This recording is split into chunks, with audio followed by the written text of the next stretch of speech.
So I've been getting a lot of patients that have been telling me, what do I do if I have horrible posture in my neck? Like my head is really shifted forward, or even worse, if their neck curve is starting to go in the complete opposite direction. That's what we call a cervical kyphosis.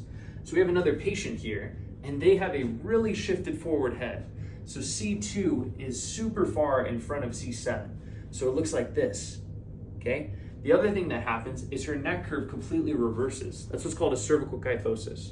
Now what's going on are these muscles on the front of the neck right here, they are really weak. So they're actually starting to fatigue instead of actually pulling the neck forward into its natural rightful position.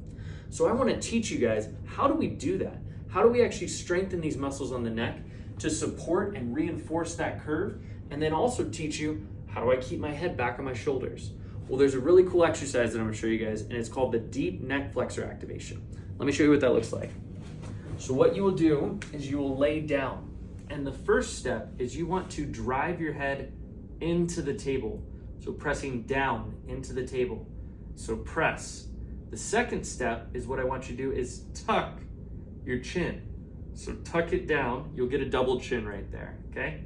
Then the third step is where you're going to lift, okay?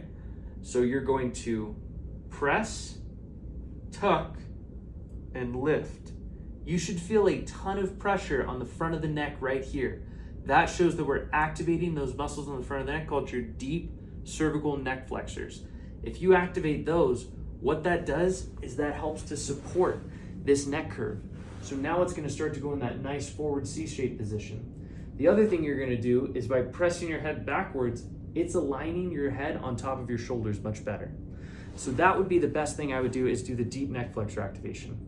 Now you can do that for a minute hold. You could do it for a 5-second hold, and you do 10 to 15 reps.